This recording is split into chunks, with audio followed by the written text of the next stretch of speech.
What is up, guys? Call of Duty Modern Warfare 2 shared a bunch of gameplay at Summer Games Fest, and we're all super excited for Modern Warfare 2. Aaron here in particular actually got to see Modern Warfare 2 at a press event, and we got our impressions up already in another chat if you want to check it out. Today, though, we're going to turn the lens onto 2019's Modern Warfare, and we're going to talk about just what made that game so damn good. Make sure to hit that like button, sub to the channel, and let's get right into it. I think a lot of people really liked how risky the campaign was in, Modern Warfare 2019. What was your take on that campaign? So, that campaign to me seemed like it was the DNA of the original Modern Warfare trilogy. Again, this is no shade to Call of Duty Ghosts, Infinite Warfare, Advanced Warfare. I enjoyed those games. I enjoyed those campaigns for what they were. But there was something about the first time when I played Modern Warfare 2, for example, and those set pieces, the action, the chaos, and all of that stuff back when I was younger in high school that just blew my mind away. And getting my hands on 2019's Modern Warfare, it felt like I was back into that situation again. The campaign was dangerous, it was tense, it was kind of scary in a way because you didn't know who was ready to just kill you right around the corner. Everything was a threat.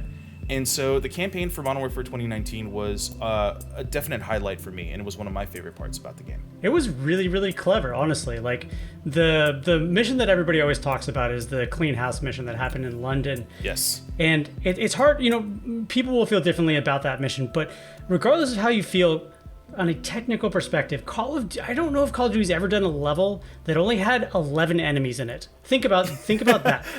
Think about how intense getting through that mission was, how scared you were. And after fighting waves and waves and waves of enemies in other Call of Duty games, this mission pulled off one of the most memorable Call of Duty missions of all time with 11 enemies. Yep. And the shoot, don't shoot scenarios that happened in that mission, again, some of the most memorable. And a Call of Duty game making you not want to shoot is actually like the opposite of what every other Call of Duty game has ever been. And It actually makes you think. Like, you genuinely were like afraid and terrified on that level. The Piccadilly level too. You might not realize this. We had one of our best gameplay people, Max, run through it on the hardest difficulty. But you were basically running through your life through this attack and scared and trying to save people as best you could. You couldn't save everybody, but you might not realize that there was a ton of different ways you could go through that too. It wasn't on rails. You could literally experience all these different things by going to different parts of it. So I think just it deserves so much credit from a technical standpoint, just from a storytelling standpoint, and that's what was so impressive about a lot of the missions in that campaign.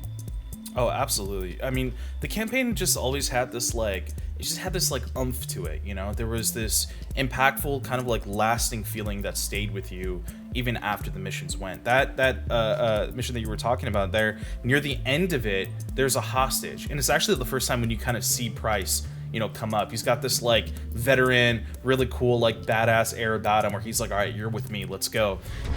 Captain Price. Sergeant Carrick. You with me?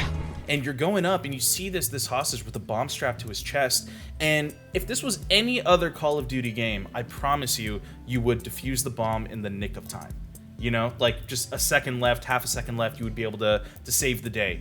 But in this case, the tension was ramping up. Price is looking at you and he's yelling. He's like, are you able to do this? And you're like, I can't get it off. And so he just pulls the cord, takes the hostage, throws him over the balcony, dives on you to get out of the way, and that hostage blows up. And I was literally just I was gobsmacked. It's so incredible, the set pieces in that campaign. It is so incredible how adrenaline, how much adrenaline is going through you. And if Modern Warfare 2019 is any indication, that makes me even more excited for the type of surprises that we could potentially see in Modern Warfare 2's campaign as well. It's interesting, right after the scene that you mentioned too, what happened was, I think the main character basically said, well, why can't we just take the gloves off? Right. And then they do take the gloves off. And then a couple scenes later, you're torturing this dude's family, and you don't want, you want to put the gloves back on. You're like, no, I'm sorry, I was wrong, Price. I don't think that I really want to do this. Doesn't he give you the option? He gives you a choice. He's like, you want to see this, or do you want to? It was or do you want to step out? I think you have that choice, if I'm not mistaken. It was kind of, you were you had to kidnap the person. It was happening anyway. Yeah, so I think some people didn't feel like there was any sort of conclusion after that, because the character kind of just sort of went with it after that point. Right, but I think you as a player, that was an impactful moment too, where you were like, I don't want to participate in this anymore. Like, I get why you don't want to take the gloves off in this particular case. Where it ran into some trouble with some people was just how close to home it hit. Like, it was extremely contemporary. It dealt with things that were happening in the world at that time in particular. One of the later missions, spoilers if you haven't played this at all, stop now for a second.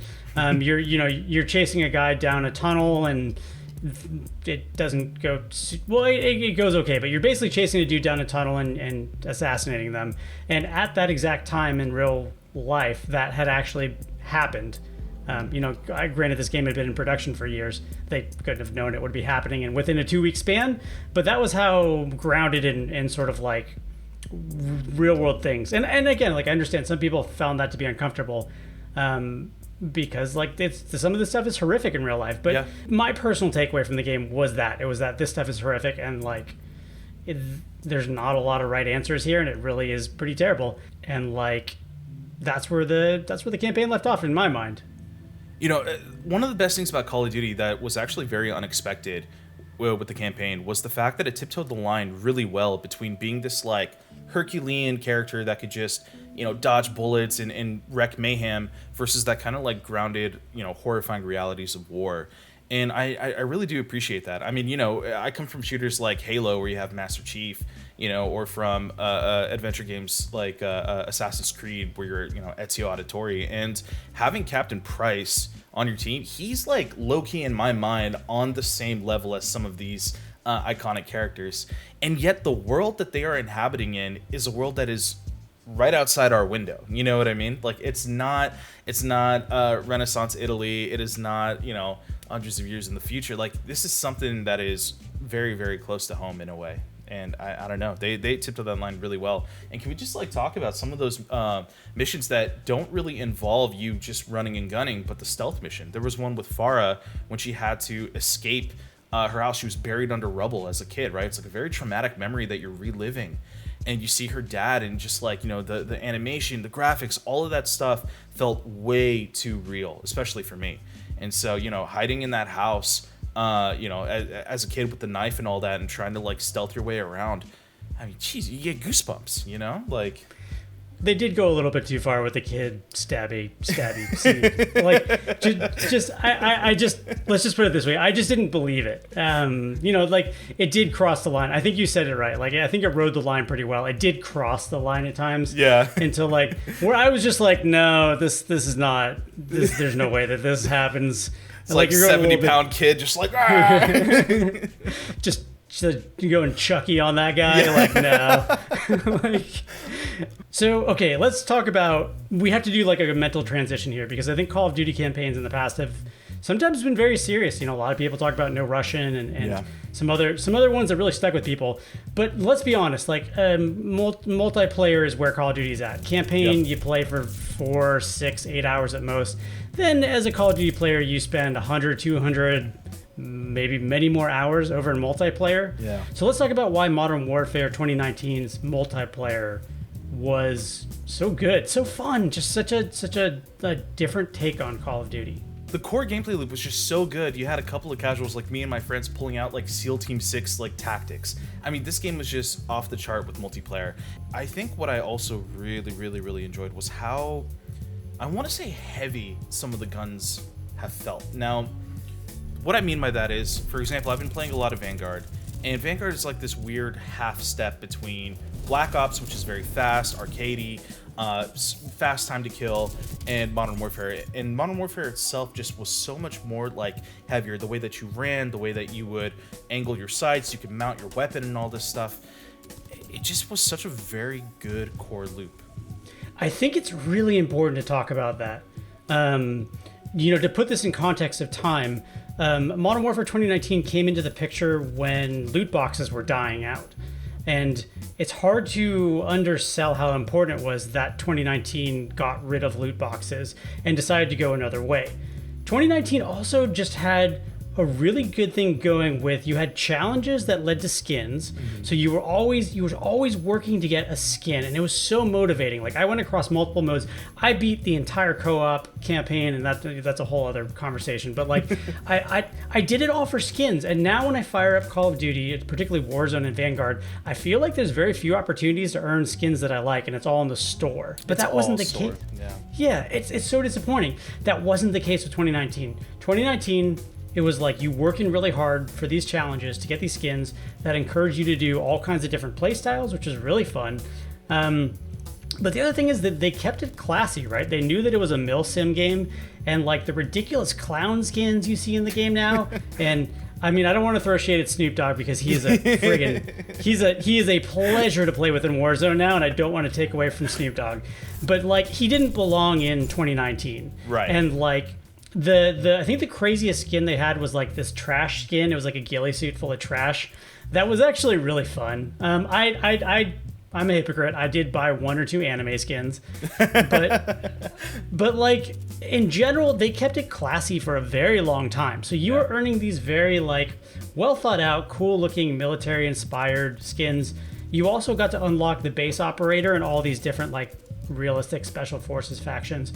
It didn't get silly until later, and I really appreciated that. And that's something that I'm excited that actually they've announced that Warzone 2 will be a clean slate, clean start, and Modern Warfare 2 should do the same thing. Just keep it classy for like a year. I get it, you're gonna get to clowns eventually, but like give us a good year of clownless Warzone. Clownless, yeah, or like Santa Claus, skins in December or something. I mean, it goes to show Modern Warfare knew its audience, right? Like, these guys, they want their combat to feel decisive, they want their combat to feel tactical, and most importantly, you want it to feel deliberate. It's just a recipe for success. It was also a game that had a good mix of things for different people. Granted, these were for milsim people. They weren't for... It wasn't as much... And I don't want to just repeat myself to death because we've said this so many times, but it was a game that wasn't so much made for the Cold War Vanguard fans. It was made for the lapsed Battlefield players, the people who like the milsims, weightier combat. And because of that, it was large open porous maps, which I personally loved. But I think people like those 3-lane maps who are the core Call of Duty crowd. But the sandbox was just magnificent. Like, the first preview event that we went to, seeing a sniper on a rooftop and nailing him with a javelin shot from above, or like, hacking claymores out from under campers, or learning that you could use a smoke grenade and thermal sights, putting the grenade interceptor on top of vehicles. Big brain plays, man. That's where it's at. It's this just give me tools and just let me do what I want. And that's exactly what they did in 2019. Okay, so the next thing to talk about, and David, I think you were mentioning a lot about how great of a live service you thought Warzone was. But yeah, let's talk about Warzone. So what went right there in 2019? The thing about Warzone that was great is they seemed to learn from their experience with Blackout. I really, really liked the original Warzone map. It seemed familiar. It was basically different sections of maps that you might have already played before, so you weren't completely caught off guard or completely lost. The weapons, the gameplay, nothing felt entirely off other than maybe, giving players more armor, right? Because it is a battle royale. But I think one of the most jarring things when it comes to playing different Call of Duty games is the different, weight and the different gameplay loops between different games. But Modern Warfare and Warzone, the difference was very negligible, and so it kind of felt like riding a bike, right? You've been here before, you've done it before. It didn't feel completely unnatural, which is smart because not everyone is into battle royales, right? It's not for everyone. It's a little bit more high stakes. If you're not really getting a lot of kills, it can be not as fun. And so having someone who could play a lot of multiplayer in Modern Warfare turn to Warzone and be like, let me give this a try, and then feel right at home speaks volumes. It's hard to understate how groundbreaking it was that the Warzone map was just made of the other maps. Yeah. So there was a gap between the launch of 2019 and Warzone. There will be again with Modern Warfare 2. It'll be like a month or two. But in that time, you were learning every single location on the Warzone map without knowing it. Somebody found out that if you actually flew out of Superstore, I think it was, you could see the proto Warzone map. I did it, and it was true. But the first time that you landed on that map, you knew where you were because you'd seen that map in Ground War or Core Multiplayer. Yeah. And it wasn't until the map started getting changed from other games being added later that it became something you had to learn. But it was freaking brilliant, man. Like you already knew the map, and you didn't even know you were being trained on that map ahead of time. With Warzone, I mean, with battle royales in general, you have live service and live service tropes. And one of the biggest things that live service games have been kind of implementing has been expanding upon world lore and world building, character development, things like that. And Modern Warfare did the same thing. The story of your campaign characters did not end with the campaign, even though you thought it might have, right? I mean, you know, there was a time where I thought it was Alex, I believe, who seemed like, you know, again, spoiler alert for those who haven't played the campaign, but it seemed like he was, you know, a very self-righteous sacrifice ready to be made, you know, at the end of the campaign. And yet one of the biggest teases in like season 1 or season 2 of Warzone was Alex returning as an operator, right? Or actually, no, so it was season 1 was Ghost, I think it was Ghost who shows up, you know, which was really, really cool. And so, I mean, it's taking what players love about this world and just expanding upon it, giving people more, and in a way, and through a free-to-play avenue, which is, that's great. I mean, give me more of that. That's what I want. With all of the great bones and DNA that Modern Warfare 2019 offers, what would you like to see Modern Warfare 2 kind of take from that, or maybe even try differently? Modern Warfare 2, from what I've seen so far, so I did go to a preview event, and I can talk about anything that they told us. I also played like an hour or two, and I'm not allowed to talk about how it feels, but a lot of the things were the same things they talked about. Like, I will say that Modern Warfare 2 so far is looking really good for Modern Warfare 2019 fans in almost every area except one.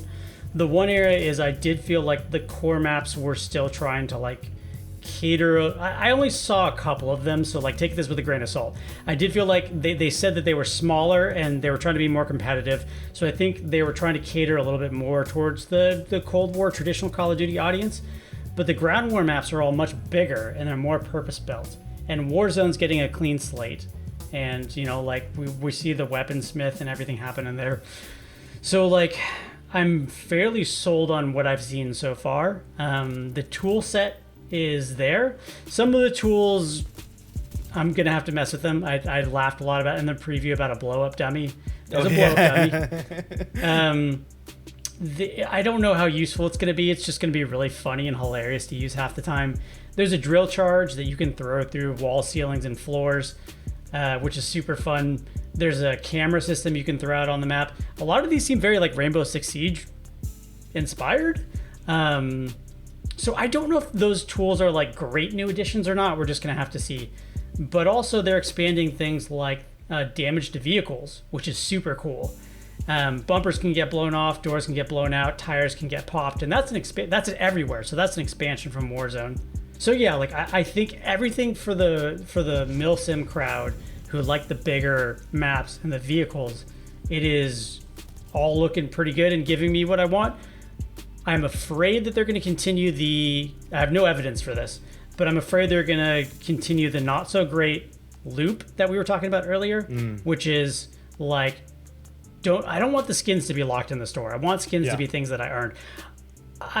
You might feel differently. I do not care about anything else. Like, I don't care about emblems. I don't care about anything else that you earn in this game. The only thing I care about is skins. So for me as a player, like, I'm not an achievement hunter. I just like visual things. You know, I like weapon blueprints. That's all I want to earn, weapon blueprints and skins. And Warzone has taken the game in a different direction. I hope they get away from that, because it shouldn't be locked in the store. Yeah. That's probably the one red flag in my mind. But yeah, I think everything else is looking pretty on track and pretty fantastic. How about you, David? What are you looking for? Man, I mean, if you know, the beginning of the chat didn't already make it clear, I'm a campaign boy through and through, and I'm most excited to see Soap return. I mean, like I said, you know, with the original Modern Warfare trilogy, I started with Modern Warfare 2. So Captain Price came later into the legendary mythos in my mind, you know? It was always Soap and Roach, that little duo tandem that I would play as. And seeing Soap return, I'm excited, man. I think it's going to be awesome. I can't wait to see the Task 141 return. And you know, in like the glory days, like at their peak, right? At their peak performance. And, you know, I just can't wait to see what kind of set pieces in particular they have in store for us in the campaign. Modern Warfare set pieces are always absolutely balls to the wall crazy. You know what I mean? You're either breaking through, rooftops of favelas, you're slipping off of mountaintops or things like that. You're blowing up poor innocent hostages because you can't, defuse them in time. It's a good time in the campaign, and actually the Summer Games Fest gameplay that they showed, I liked what I saw, even though it looked a lot like Modern Warfare 1's original kind of like boarding the ship mission, but it looked great, man, and I'm excited to see more. They're going a lot for that in the campaign. It sounds like the campaign is made up of the greatest hits of other Call of Duty levels, with their own twist on it. So that could work out really cool. So that is us waxing nostalgic about Modern Warfare 2019 and all the things that we thought it did right. But this is subjective. You might have your own opinions about this, or you might have been a Cold War fan who just, didn't like that large open style at all. So let us know in the comments below. We read the comments and we include them in a lot of our videos. While you're at it, head on over to GameSpot. We have a written preview of the 2 hours that we went down to Infinity and talked about Modern Warfare 2. Can't show you gameplay just yet, but I promise we will as soon as we can. And head over and check out our video over on YouTube. Okay, thank you so much for watching, everyone.